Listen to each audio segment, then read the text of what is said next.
স্বপ্ন জড়িয়ে দাও অবুঝ কুসুম কলি রঙেতে রাঙিয়ে যদি মমতার রঙে তার রাঙিয়ে নাও হাত বাড়িয়ে দাও দু হাত বাড়িয়ে দাও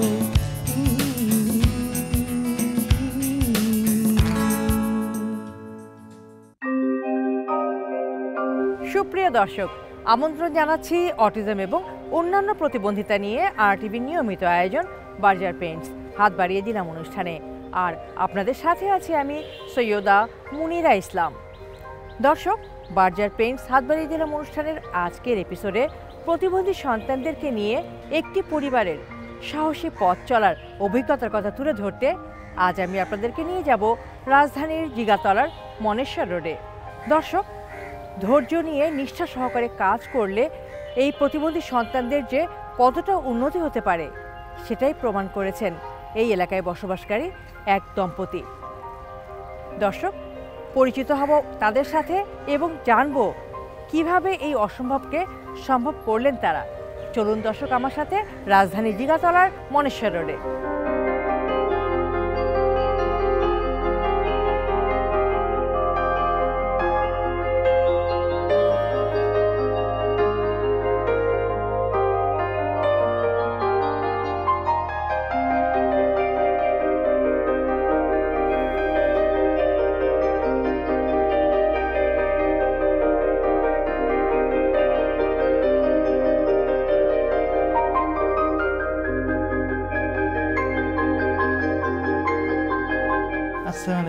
ওয়ালাইকুম আসসালাম, কেমন আছো?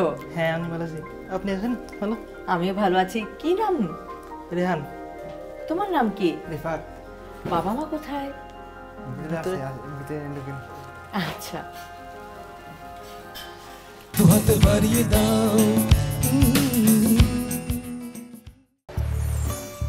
Berger luxury silk wedding lamp শুটে আপনার বিয়ের মোস্ট গ্ল্যামারাস ছবিটি শেয়ার করুন আর টপ কাপল চলে যান মালদ্বীপসে। সুপ্রিয় দর্শক, আমি এই মুহূর্তে বসে আছি সেই সাহসী দম্পতির সামনে যাদের দুটো সন্তান বিশেষ চাহিদা সম্পন্ন। এই বিশেষ চাহিদা সম্পন্ন দুটি সন্তানকে নিয়ে তাদের এই সাহসী পথ চলার গল্প শুনতেই আমার এখানে আসা। তো চলুন পরিচিত হয়ে নিই প্রথমে। জি ভাই, কেমন আছেন? আলহামদুলিল্লাহ ভালো আছি। আপনি ভালো আছেন? জি, আমি ভালো আছি, অনেক ধন্যবাদ। ভাই, আপনার নাম এবং পরিচয়টা যদি আমাদের দর্শকদের উদ্দেশ্যে একটু বলেন। আমি প্রকৌশলী মোহাম্মদ আনোয়ার হোসেন।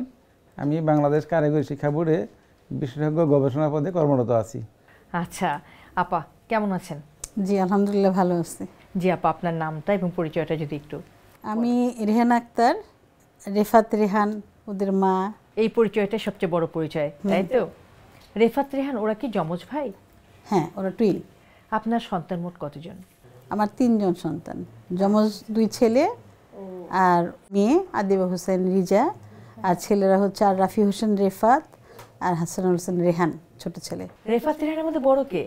রেফাত বড় আর রেহান তাহলে ছোট? রেহান ছোট, 1 ঘন্টার ছোট বড়। ওরা টুইন তো 1 ঘন্টার ছোট বড়। ওরা কে কি করছে? মেয়ে ইন্টার ফার্স্ট ইয়ারে পড়তেছে, আর রেফাত বড় সন্তান আমার, ও কম্পিউটার ইঞ্জিনিয়ার, আর ছোট সন্তান রেহান ও ম্যাথমেটিক্স অনার্স কমপ্লিট করেছে। রেফাত রেহান দুজন বিশেষ চাহিদা সম্পন্ন, তাই না? জি। ওদের সমস্যার ধরনটা কি আপা? ওরা সেরিব্রাল পলসি, 2 ভাই। টুইন যেহেতু, তো সমস্যাটা একই। রেফাত রেহান যে সেরিব্রাল পলসি বৈশিষ্ট্য সম্পন্ন শিশু, এটা আপনি কিভাবে বুঝলেন? এটা আমি জানতাম না যে সিপি নামে কোনো সমস্যা বা আছে বা কিছু এরকম। তো আমি যখন ওদের বয়স 1 বছর 3 মাস, তখন ওরা হাঁটতে শিখেনি। ওরা বড় সন্তান ছিল, তো সবাই বলতেছে যে অনেক বাচ্চা একটু দেরিতেও হাঁটে। তো যেহেতু আমার প্রথম সন্তান, আমি বুঝতে পারিনি যে মানে কোনো সমস্যার কারণে দেরিতে হাঁটে। তো 1 বছর 3 মাস যখন বয়স, তখন আমি আমার শ্বশুর বাড়ি ধামরাইতে ছিলাম। ওখানে কল্যাণী থেকে টিকা দেওয়ার জন্য লোক গিয়েছিল। তো ওরা প্রথম আর কি বলে যে আপনার বাচ্চাদের একটু অসুবিধা আছে, আপনারা একটু কল্যাণীতে কোনো এক সময় আসেন। নিয়ে যাওয়ার পরে চেক আপ করে তখন দেখে যে ওদের রেফাত রেহান ছোটোবেলা থেকে হাঁটতে পারতো না, বাট কথা বলতে পারতো। তখন রেহান এবং রেফাতের বয়স কত? তখন রেহান রেফাতের বয়স 1 বছর 2 মাস কি 3 মাস হবে আর কি। তো ওই সময় আসেন, আমরা একটু দেখবো ওদেরকে। তো নিয়ে গেলে ওরাই আর কি বিভিন্ন রকম টেস্ট করে, বলে যে ওদের সম্ভবত ওরা সেরিব্রাল পলসি, ওদের সম্ভবত সমস্যা আছে কোনো, আপনারা ওদেরকে একটু মানে আমাদের যে মেইন অফিসটা ওখানে নিয়ে যান। তো তখন আমি মালিবাগে কল্যাণী অফিসটা ছিল, ওখানে নিয়ে আসি এবং ওরা আমাকে ওই কথা বলা, তারপর বাচ্চাদের যে এই সমস্যাটা আছে এটা সম্পর্কে বলে। 4 মাসে উপর হতে শিখছে, কথা বলা শিখছে, 8-9 মাসে দাঁড়াতে শিখে, তো দাঁড়াতেও শিখছে। দাঁড়ানোর পরে দেখা গেলো ধরে ধরে হাঁটাও মানে কমপ্লিট ছিল। তো এর মাঝে সমস্যা হলো যে ওদের যখন 2-2.5 মাস বয়স তখন একবার নিউমোনিয়া হয়। ওদের নিউমোনিয়া হয়, নিউমোনিয়া হলে আমি যে ডাক্তারের কাছে ট্রিটমেন্ট করি, তখন আমি টাঙ্গাইলে ছিলাম, তো ডাক্তার ডোজ বেশি দিয়ে ফেলে।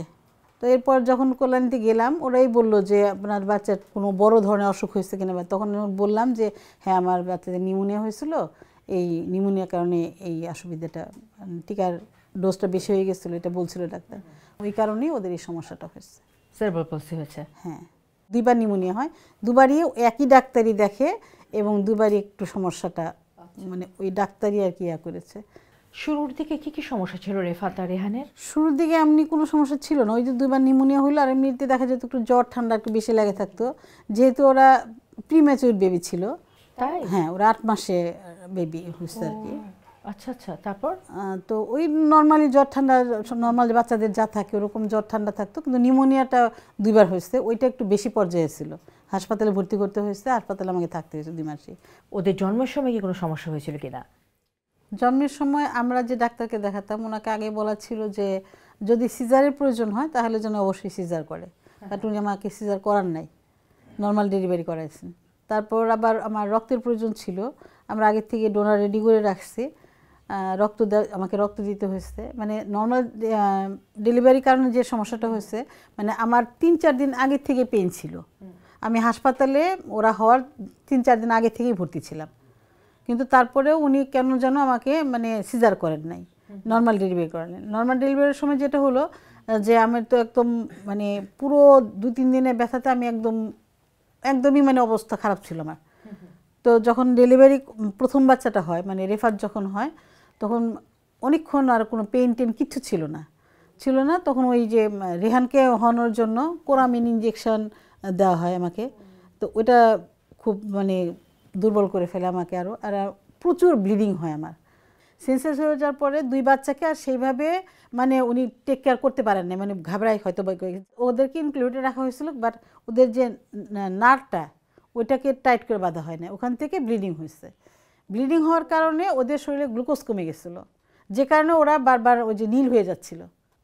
আর আমার হচ্ছে সকালে 8টায় হচ্ছে রেফাত হচ্ছে, আর 1 ঘন্টা পরে রেহান, 8টা 13তে হচ্ছে রেফাত, আর 9টা 15তে হচ্ছে রেহান।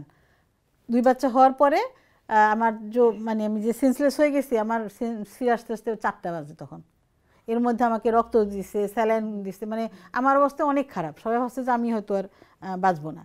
ওই সময় আর বাচ্চার কেয়ার ওইভাবে কেউ নেয় না, খেয়াল করে ভাবছে ইনকিউবেটরে রাখছে তাহলে মনে হয় কোনো অসুবিধা নেই।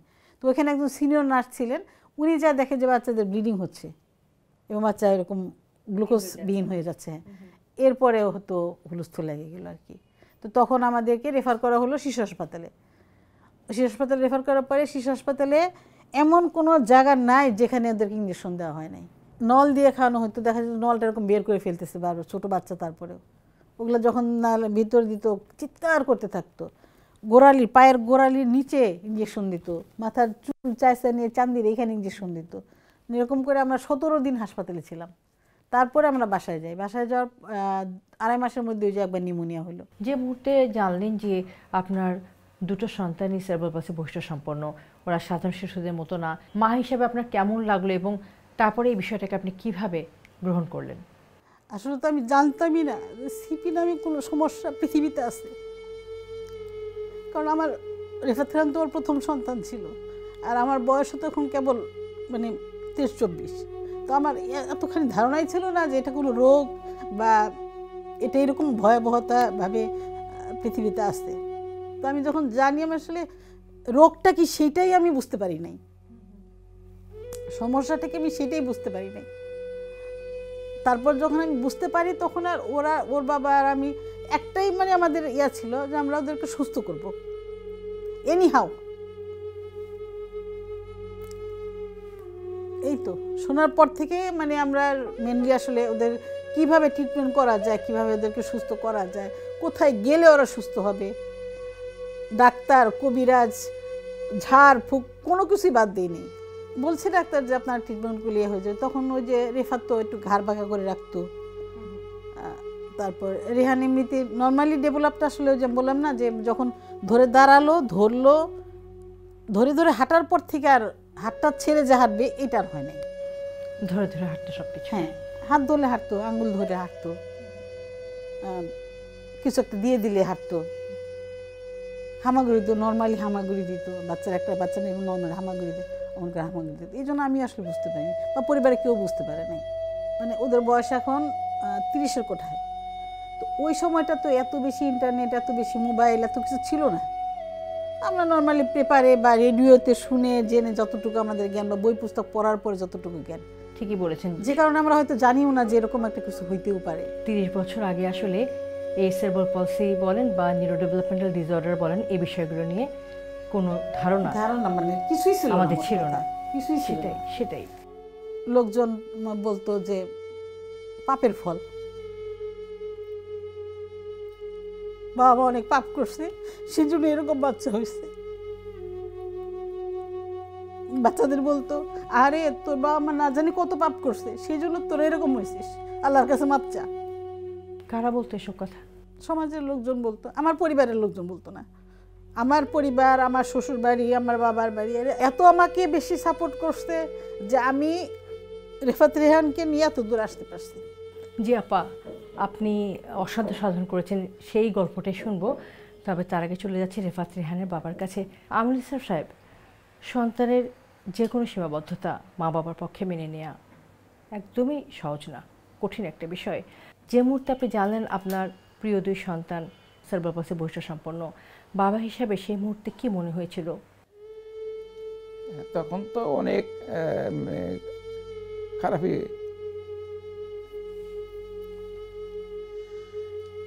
তখন তো আসলে খুব খারাপ লাগছে।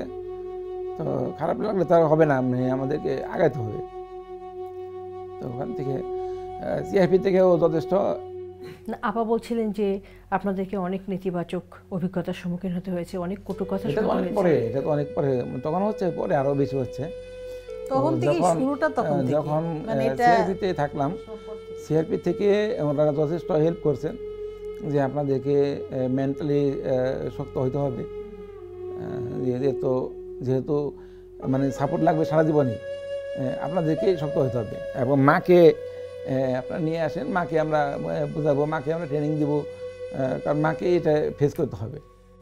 তখন নিজেকে কিভাবে প্রস্তুত করলেন বাবা হিসাবে যে না, আমার ছেলেদের সীমাবদ্ধতাকে দূর করতে হবে, তাদেরকে এগিয়ে নিয়ে যেতে হবে?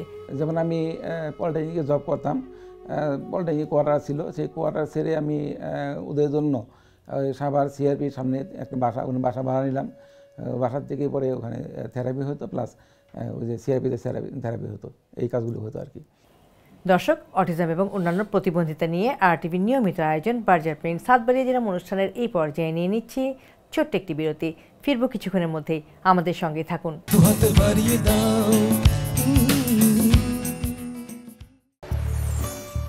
বার্জার লাক্সারি সিল্ক ওয়েডিং ল্যাম্পশুটে আপনার বিয়ের মোস্ট গ্ল্যামারাস ছবিটি শেয়ার করুন আর টপ কাপল চলে যান মালদ্বীপসে।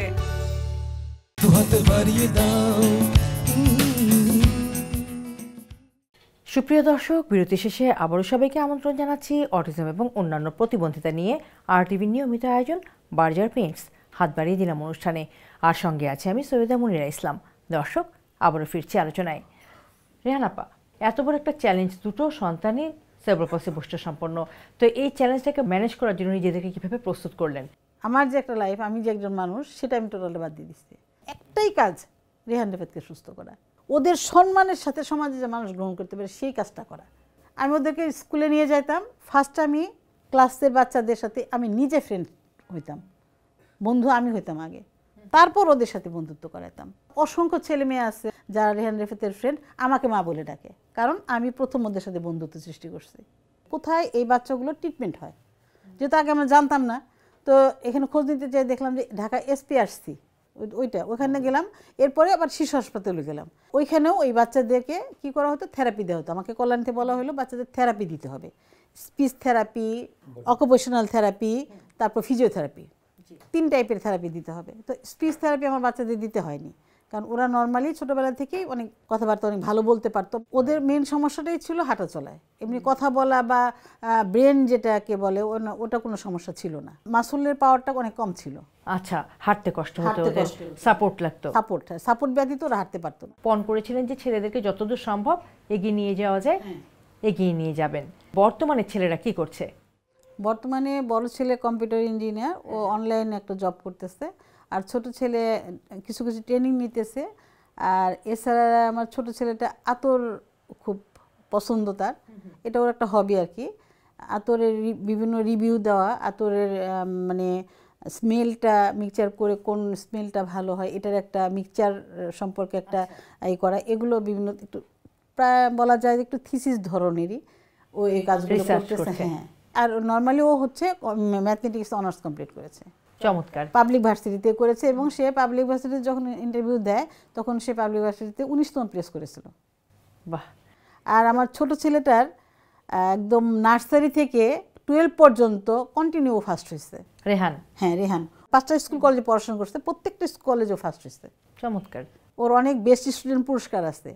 আর রেহান রেফাতের এই সফলতার জন্য ওদের কলেজ থেকে আমাকে বেস্ট মাদার অ্যাওয়ার্ড দেওয়া হয় তখন। আমরাও আপনাকে অভিনন্দন জানাই, শুভেচ্ছা জানাই। তো আনোয়ার সাহেব, এই যে পথটা তারা পাড়ি দিল, এখন ইউনিভার্সিটি পার হলো, একজন জব করছে রেফাত, আর একজন সন্তান রেহান, সে ম্যাথমেটিক্সে অনার্স কমপ্লিট করেছে। তো এই পথটা তো সহজ ছিল না, না ওদের জন্য সহজ ছিল, না আপনারা বাবা মার জন্য সহজ ছিল। তো কি কি চ্যালেঞ্জ মোকাবেলা করতে হয়েছে আপনাদেরকে? চ্যালেঞ্জ তো প্রত্যেকটা ক্ষেত্রে, যেহেতু ওদের নিজে চলাফেরা করতে পারে না, তো সেই জন্যে আমরা চলে গেলাম টাঙ্গাইলে। আমার বুদ্ধি হলো টাঙ্গাইলে, আমি টাঙ্গাইল পলিটেকনিকে চলে গেলাম। ওখানে প্রি গাড়িটা নিয়ে গেলাম। প্রি গাড়িতে নেওয়ার সময় রিক্সা করে নিয়ে যাচ্ছি, একদিন নিয়ে যাওয়ার সময় রিক্সা থেকে রেহানটাও পড়ে যায়, রেফাতটা আমার খুলেছিল, পড়ে যায়, পড়ে গিয়ে মাথা কেটে যায়। আমরা কষ্ট করে একটা গাড়ি কিনলাম, তো মা যাইতো, ড্রাইভার নিয়ে যেত। এতে অনেকে অনেক মন্তব্য করতো, অনেক বাজে বাজে মন্তব্য করতো অনেকে। একজন বাম হাত দিয়ে লিখতো, একটু দেরি হতো, স্লো হতো, আর একজন ডান হাত দিয়ে লিখতো। রেহানটা ডান হাত দিয়ে লেখে, রেফাত বাম হাত দিয়ে লেখে। তো কোনো সময় রাইটার লাগে না, সময়টা একটু বেশি লাগতো, রেফাতকে সময়টা বেশি লাগতো, কিন্তু স্কুলে খুব একটা সময় বেশি নেয় না কোনো সময়। অফিসিয়াল ব্যস্ততা তো আপনার ছিল, তারপরও দুটো ছেলেকে সময় দিতে গিয়ে টানাপোড়েন হয়েছে না? কষ্ট করে ম্যানেজ করতে হয়েছে, ম্যানেজ করতে হবে, মানে সেই জন্য করতে হয়েছে। কিন্তু আপনি করেছেন। জি। রেহান আপা, একে তো যমজ সন্তান, তারপর দুজনই সেরেব্রাল পলসি বৈশিষ্ট্য সম্পন্ন, এই দুটো সন্তানকে ম্যানেজ করতে হয়েছে আপনাকে। সেক্ষেত্রে আসলে কি ধরনের চ্যালেঞ্জ আপনাকে মোকাবেলা করতে হয়েছে? ওর সাথে আমার সাথে একটা সমঝোতা ছিল, সেটা হচ্ছে তুমি অর্থনৈতিক দিকটা দেখো, আমি আমার সন্তানদের দেখব। এমন দিন গেছে আমি শিশু হাসপাতালে এই কোলে একটা বাচ্চা, এই কোলে একটা বাচ্চা, আমি রিক্সায় দুই বাচ্চা দুই কোলে নিয়ে, কাঁধে একটা ব্যাগ নিয়ে শিশু হাসপাতালে যাইতাম। তারপর দুই বাচ্চা নিয়ে রিক্সাওয়ালাকে বলতাম একটা বাচ্চা ধরো, ধরলে আমি দুই বাচ্চা নামাইতাম না, আমি দুইটা বাচ্চা কোলে নিতাম, একটা ব্যাগ কাঁধে থাকতো।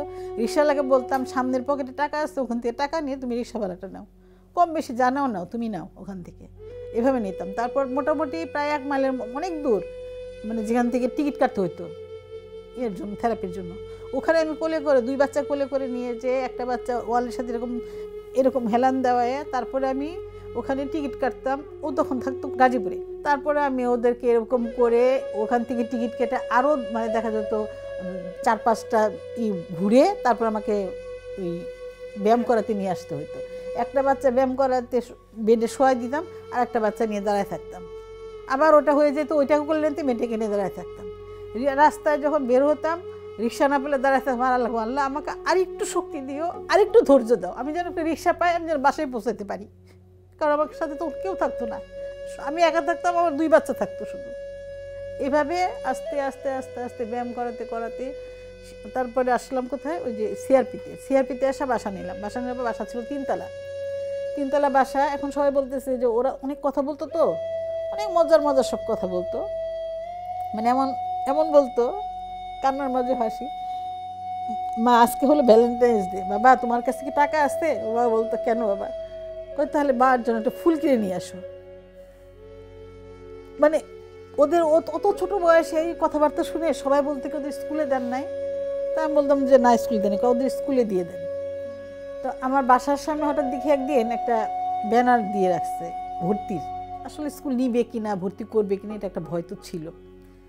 তার আগে অবশ্য আমি ওদেরকে, আমার বাবার বাসা টাঙ্গাইলে, তো বাবার বাসার পাশে একটা স্কুল আছে আদর্শ বিদ্যালয়, তো আমি সাহস করে নিয়ে ওদের স্কুলে ভর্তি করাই দিয়েছিলাম। আমি ওদের স্কুলে ভর্তি করাই প্লেতে।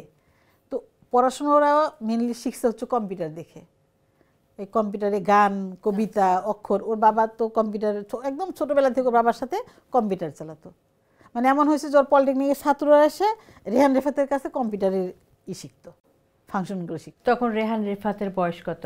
4 বছর, অনেক ছোট। অনেক ছোট। প্লেতে ভর্তি করা দিছি। 7 দিন মতো ক্লাস করার পরে পরীক্ষা হয়েছে, ফার্স্ট হয়েছে। বাহ। ফার্স্ট হওয়ার পরে হেডমিস্টার স্যার বলতেছে যে ওদের আপনি প্লেতে ভর্তি করেছেন কেন, ওদের 1-এ ভর্তি করাই দেন। আর না না কি বলে, না 1-এ ভর্তি। পরে কি ওই 7 দিন ক্লাসের পরে ওদের নার্সারিতে ভর্তি করাই উঠাই দিচ্ছে। এই যে আজকে তারা একটা অবস্থানে এসে পৌঁছে গেছে, মা হিসাবে এটা তো আপনার জন্য বিশাল গর্বের ব্যাপার, তাই না? এবং আনোয়ার সাহেব বাবা হিসাবেও কিন্তু বিশাল একটা গর্বের ব্যাপার। তো এই যে পথটা আপনারা পাড়ি দিয়েছেন, এই পথটা পাড়ি দিতে আসলে কোন বাধাগুলো অনেক বেশি আপনাদেরকে ভুগিয়েছে? বাধা বলতে মেনলি হচ্ছে মানুষের মানসিকতা। আমাদের মানসিকতা এতটাই লো, যেমন আমি আমার 2 বাচ্চা নিয়ে চলাফেরা যখন করছি, যখন স্কুলে যেতাম বিশেষ করে, কোলে নিয়ে আসছি বা রাস্তা দিয়ে যাচ্ছি, কোলে নিয়ে যাচ্ছি, ওরা কথা বলতে পারে না, ওরা কি বোবা, ওরা কি পাগল, এরকম। তো একটা বাচ্চা কথাই যদি না বলতে পারো ওই স্কুলে, তাহলে পরীক্ষা দিচ্ছে কীভাবে, ক্লাস করতেছে কীভাবে? ওরা একদম রেগুলার ক্লাস করতো, কোনো ক্লাস মিস দিতাম না। রেগুলার আমি স্কুলে কলেজে ওদের আমি যাতায়াত করতাম। ইভেন আমার মেয়েটা যখন হয়, আমার 9 মাস যখন আমার মেয়ের পেটে, তখনও আমি ওদেরকে নিয়ে স্কুলে যাই। সবাই বলতো তুই তো মরে যাবি, 9 মাস পেটে বা আমার বেবি, আমি তখন 6 বছরের বাচ্চাকে কোলে নেই। সবাই বলতো আমাকে তুই মরে যাবি। আমি বললাম মরে গেলে তো হবে না, আমার তো রেহান রেফাতের জন্য বেঁচে থাকতে হবে। স্কুল ছুটি হলে আমি বাইরে বারান্দায় বসে থাকতাম, ওকে ফোন দিতাম, ও অফিস থেকে আসতো, রিক্সা ভাড়া করতো, তারপরে আমি বাসায় আসতাম। 2টা বাচ্চা আমার এত বড়িয়ার মধ্যে আমি তখন কোলে নিতে পারি না। আমার বাচ্চা কোলে নিয়ে রিক্সা উঠবো, এটা আমি নিতে পারি না। যখন আমি স্কুলে বাদ দেওয়ার মানে হয় 3য় দিন, ও স্কুলে নিয়ে যেতে যে ওই তখন ওই যে রেহানের দুর্ঘটনাটা ঘটে, ও পড়ে যে মাথা কেটে যায়, সেটাও একটা ট্র্যাজেডি। পড়ে গেছে, মাথা কেটে গেছে, রাস্তার লোকজন ওকে তুলা বাদ দিয়ে বলে কেমন বাপ, বাচ্চাটা পড়ে গেছে দেখে না। তো আরেকটা বাচ্চা তো কোলে আছে, দেখবে কীভাবে? তো স্কুলে ক্লাস রিক্সা নিয়ে যেতে নিলে একদিন একটা লোক আমাকে, একজন মানে বাচ্চার বাবা বলতেছে আপনি রিক্সা ভিতর নিতেছেন কেন? তো আমি বললাম যে আমার তো অনুমতি আছে রিক্সা ভিতরে, আমার বাচ্চারা হাঁটে না। তো এরকম বাচ্চা স্কুলে কেন ভর্তি করাইছেন? আপনার বাচ্চার যেমন স্কুলে পড়ার অধিকার আছে, আমার বাচ্চারাও আছে, সেই জন্য স্কুলে ভর্তি করাইছি। পরীক্ষার হলে ওদেরকে বাড়তি সময় দেওয়ার কথা, সেটার জন্য আমাদের অনেক অ্যাপ্লাই করতে হতো, অনেক কিছু, অনেক কাহিনী, মানে এটা বলে 3-4 দিনে শেষ হবে না, এত সব কাহিনী আছে। তারপরে স্কুলেও সমস্যা, প্রথম স্কুলেও সমস্যা হতো, বাচ্চারা ঠিকভাবে নিত না, পাগল বলতো, সে বলতো। একদিন একটা বাচ্চা পানির বোতল দিয়ে বাড়ি দিয়ে গাল কেটে ফেলছিল। এরকম অসংখ্য কাহিনী আছে। এছাড়াও রাস্তাঘাটের ব্যাপার স্যাপার তো আছেই, যাতায়াত, বাচ্চাদের স্কুল কলেজ সব জায়গায় আনা নেওয়ার, যে ওদের জন্য তো সেই রকমভাবে প্রতিবন্ধী বান্ধব কোনো স্কুল কলেজ তো এখন আসলে আমাদের নাই।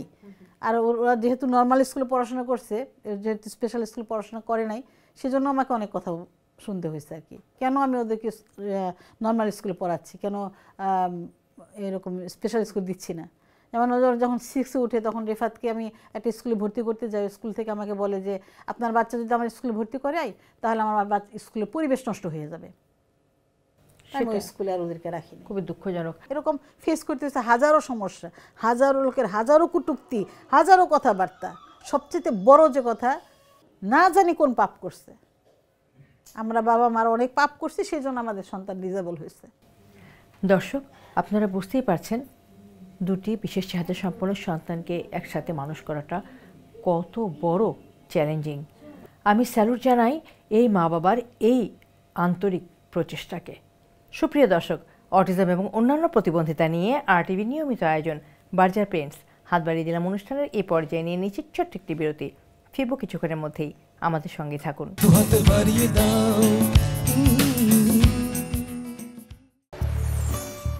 বার্জার লাক্সারি সিল্ক ওয়েডিং ল্যাম্পশুটে আপনার বিয়ের মোস্ট গ্ল্যামারাস ছবিটি শেয়ার করুন আর টপ কাপল চলে যান মালদ্বীপসে।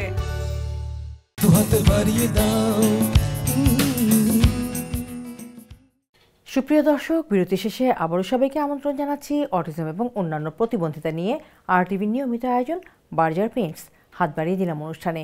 আর সঙ্গে আছে আমি সৈয়দা মুনিরা ইসলাম। দর্শক, আবারও ফিরছি আলোচনায়। রেহান আপা, ভবিষ্যতে আপনার রেফাত এবং রেহান এই 2 বিশেষ চাহিদা সম্পন্ন সন্তানকে কোথায় দেখতে চান? আমি তো চাই ওরা পিএইচডি করুক, লেখাপড়া যেতে ভালো। যখন থেকে ওরা মানে স্কুল কলেজ যায়, যখন দেখলাম ওদের রেজাল্ট অনেক ভালো, ওরা কিন্তু পিএসসি, জেএসসি, এসএসসি সবগুলোতে গোল্ডেন পাওয়া। তখন থেকে আমার খুব ইচ্ছা ওরা পিএইচডি, ওদের আমি পিএইচডি করাবো, যাতে সমাজের সম্মানের সাথে বাঁচতে পারে। আমার বাচ্চাটা অসুস্থ, সেই জন্য আমি সবসময় পাপী হয়ে আছি। আমি কিন্তু এখনও মানুষের কাছে পাপী। আমি এখন আমার বাচ্চাকে বিয়ে করাইতে চাই, আমার ঘরে 2টা বউ আসুক, কিন্তু আমি তো সবাইকে বলতে পারি না। মানে আমি যা বলবো হয়তো আমাকে বিপরীত কোনো কথাও বলবে, যেটা আমি হয়তো সহ্য করতে পারবো না। আমি একজনের সাথে আলাপ করে, আমি হয়তো ওর বাবা এই ঘটনাটা জানে না, অনেক ঘটনায় ওর বাবা জানে না, ওর বাবাকে আমি জানাই না। ওর বাবা অনেক বেশি কষ্ট পায়, আমার চেয়ে বেশি ওর বাবা কষ্ট পায়। রাস্তার লোক যখন বলে তোমার ছেলেটা বোবা, ওর বাবা অনেক কষ্ট পায়, আমি বুঝতে পারি। আমি এই জন্য ওর বাবাকে কখনো, অনেক বিষয় আছে যেগুলো আমি ওর বাবাকে কখনো বলি না। আমি যদি বলি, ওর বাবার প্রশংসা যদি করি, ও আমার ভাই, বন্ধু, গার্জিয়ান সব। যে কারণে আমি আমার বাচ্চাটাকে আল্লাহর রহমতে এই জায়গায় নিয়ে আসতে পারছি। আমি 3বার বেস্ট মাদার অ্যাওয়ার্ড পাইছি, শুধু আমার রেহান রেফাতের জন্য। ডিসির কাছ থেকে পাইছি, সমাজ কল্যাণ থেকে পাইছি, ওদের কলেজ থেকে পাইছি বেস্ট মাদার অ্যাওয়ার্ড। আমাকে সিআরপিতে সিপি মাদের মডেল বলা হতো। আমার রেফাতকে দিয়ে একটা স্পেশাল চেয়ারের মডেল তৈরি করা হয়। আমার সাক্ষাৎকার ইংল্যান্ডের একটা পুস্তকে প্রকাশিত হয়। শুধু এই আমি খুব মানে নর্মালি ওদেরকে লাইফ যাপন করানোর জন্য যা যা প্রয়োজন, একটা নর্মাল বাচ্চা যা যা করতো আমি তাই করি ওদের সাথে, ছোটোবেলা থেকেই করি, এখনও করি। আমি ওদেরকে নামাজ শিখাইছি, কোরআন তেলাওয়াত করে শিখাইছি। আমার বাচ্চারা 30 রোজা রাখে, তারাবি পড়ে, সব শিখেছি। এবং দৈনন্দিন কাজকর্ম তারা হ্যাঁ করতে হ্যাঁ পারে। সব। শুধু জুতার ফিতাটা বাঁধতে পারে না, আর প্যান্টটা ইন করতে পারে না। বড়টা, ছোটটা প্যান্ট ইন করতে পারে। ওর বাবা ধরে ধরে ধরে ধরে ওদেরকে আমার মানে এগুলো আমার সাথে সাহায্য করে দিছে।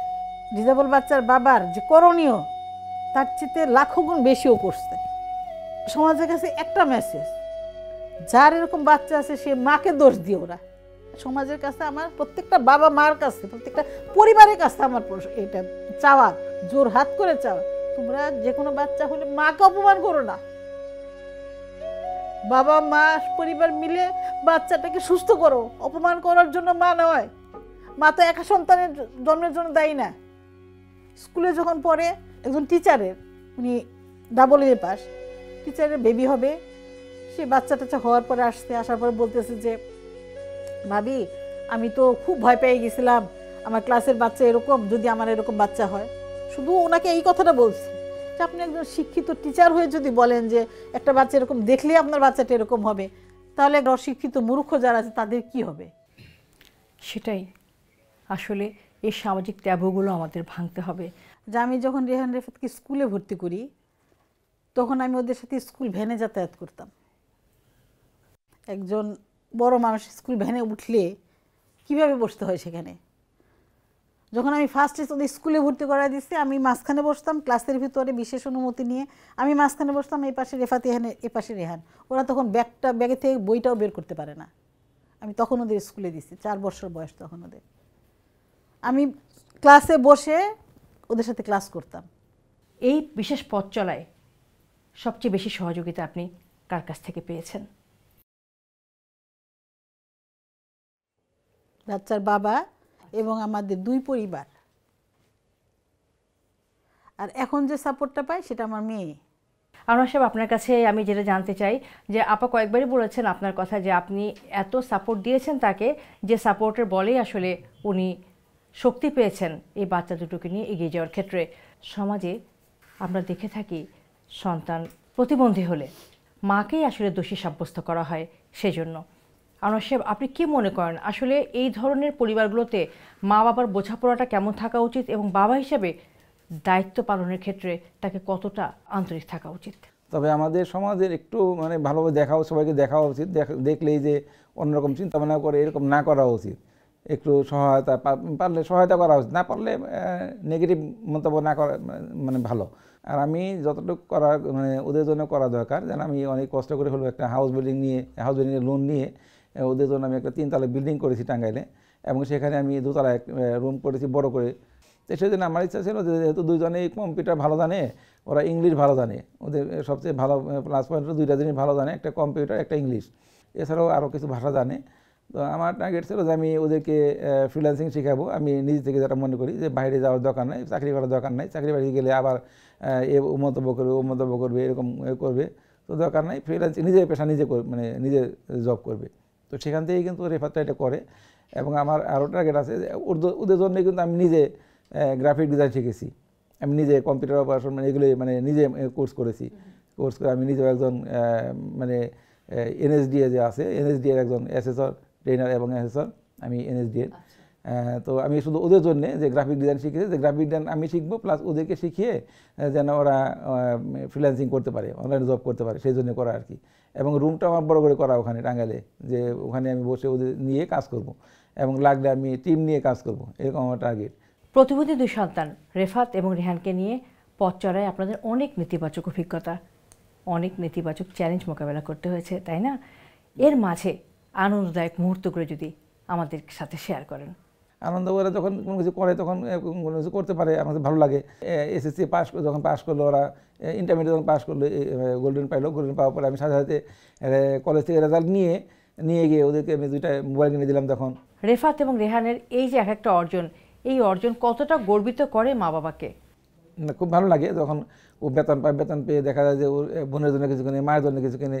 আমি ওদেরকে আগেই বলে দিচ্ছি যে তোমরা চাকরি বাকরি করে তোমরা নিজের জন্য করবে, আমার জন্য কিছু করতে হবে না, কোনো কিছু করতে হবে না, আমি তখন জীবিত আছি ইনশাআল্লাহ।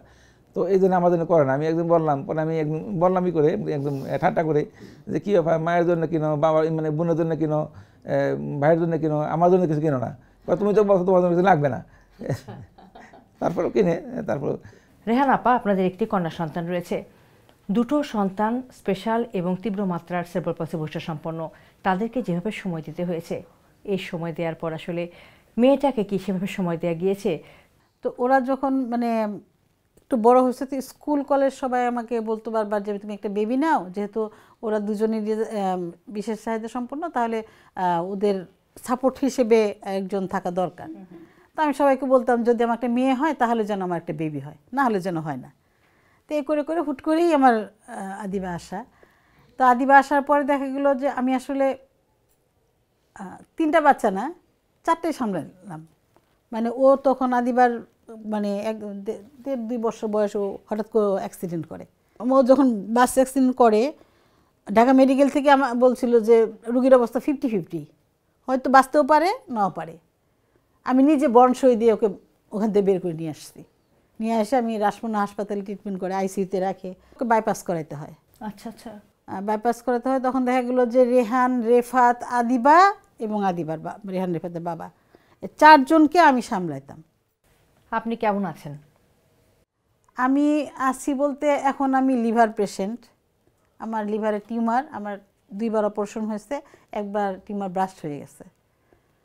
আমি 7 দিনের মতো কোমাতেই ছিলাম। ডাক্তার আমাকে বলে দিয়েছিল আমি 2 মাস বাঁচবো, আমার ক্যান্সার হয়ে গেছে। বাট আল্লাহর রহমত, রেহান রেফাতের মাকে তো দরকার, তাই ফিরে আসছি। মানে বোঝাই যাচ্ছে যে কি পরিমাণ চ্যালেঞ্জ আপনাদেরকে মোকাবেলা করতে হয়েছে এবং এখনও চ্যালেঞ্জের মধ্যে দিয়ে যেতে হচ্ছে, তাই না? তো এত চ্যালেঞ্জ মোকাবেলা করার পরে একজন মা হিসাবে, একজন মানুষ হিসাবে রেহান আপা আপনি এখন কেমন আছেন?